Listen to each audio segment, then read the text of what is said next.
পবিত্র ঈদুল ফিতরকে সামনে রেখে কুষ্টিয়ার কুমারখালীতে চতুর্থবারের মতো ব্যতিক্রমধর্মী মানবিক উদ্যোগ নিয়েছেন যুব অধিকার পরিষদের কেন্দ্রীয় কমিটির সিনিয়র সহসভাপতি শাকিল আহমেদ তিয়াস।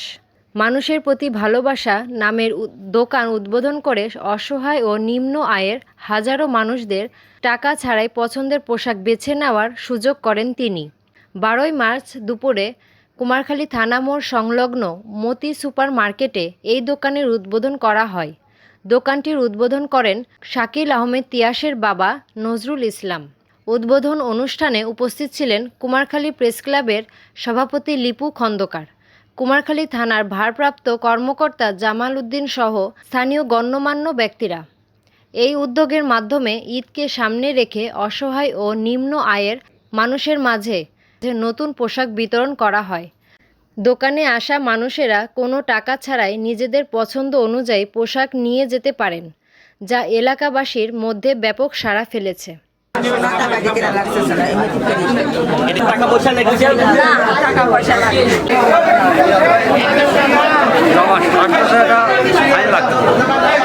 আপনার অনুভূতিটা কি? এই পোশাকটি আপনার কেমন লাগছে? এটা কি আপনার পছন্দের পোশাক ছিল?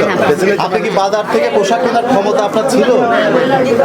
এখান থেকে যে ফ্রি পোশাক পাইলেন, তাতে আপনার ঈদের আনন্দ ভাগাভাগি করে নিতে আপনার জন্য সুবিধা হবে, তাই তো? আপনি খুশি?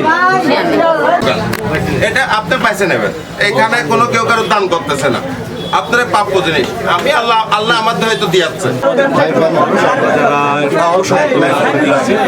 যারা এই মানসিকতা মানুষের জন্য কোনো একটা কিছু করা, লেখাপড়ার পাশাপাশি বিভিন্ন সংগঠন, আমরা যেগুলো সামাজিক সংগঠনের সাথে আমরা সম্পৃক্ত ছিলাম, তো আমি ওকে কাছ থেকে আমি যে জিনিস লক্ষ্য করেছি, ও মানুষের সাথে থাকতে চায়। যারা সাধারণ মানুষ আছে ওই সাধারণ মানুষকে নিয়েও থাকতে চায়। ও সামাজিক যেগুলো ভালো কাজ আছে ভালো কাজের মধ্যে থাকতে চায়। ওর যে একটা চিন্তা যে মানুষের সাথে মিশে থাকতে, একটা ছাত্র নেতা হওয়া থেকে আরম্ভ করে একজন লিডার পর্যায়ে আসাটা কিন্তু মানুষের সাথে না থাকলে কিন্তু হয় না।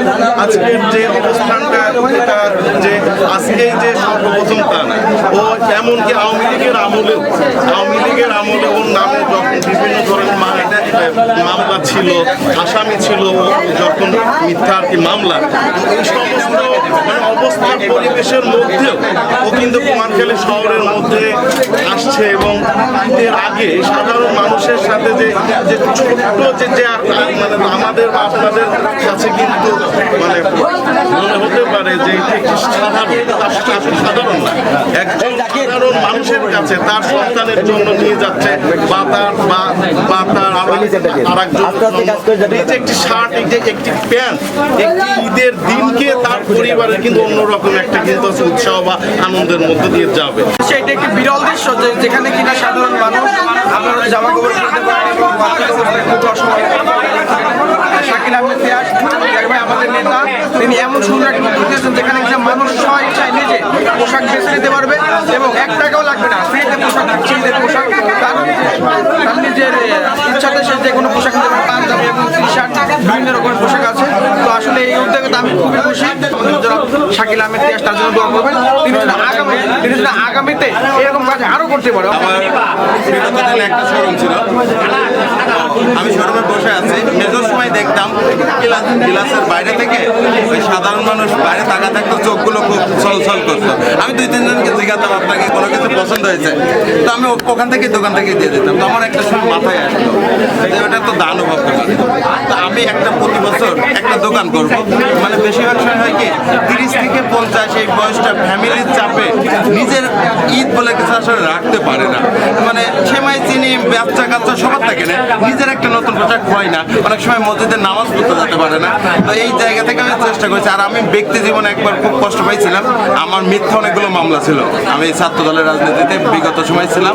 আমি গণ অধিকার রাজনীতিতে আসার পরে আমাদের দলটা আমরা নিজেরাই তৈরি করি। আমরা 18 সালে কুঠা আন্দোলন থেকে গণ অধিকার করি। ওরপর আমার মিথ্যা কিছু মামলা দিয়ে আমি পালাইছিলাম। এটা ছিল 14 সাল 15 সালের গল্প। তখন 15 সাল 14 সালে মিথ্যা মামলায় আমি এদের মধ্যে বাড়িতে আসতে পারি না। নতুন একটা পোশাকের জন্য খারাপ লাগছিল। ওই সময় তেমন অনেক শুভাকাঙ্ক্ষী, ওই সময় ওই শুভাকাঙ্ক্ষীটা ছিল না। তো ওই কষ্টের জায়গা থেকে আমার ইচ্ছা ছিল আমি প্রতি বছর অন্তত 1000 মানুষের নতুন পোশাক দিয়ে ঈদ করাবো। আল্লাহ সহায় থাকলে আগামীতে আরও দেবো, দোয়া করবেন।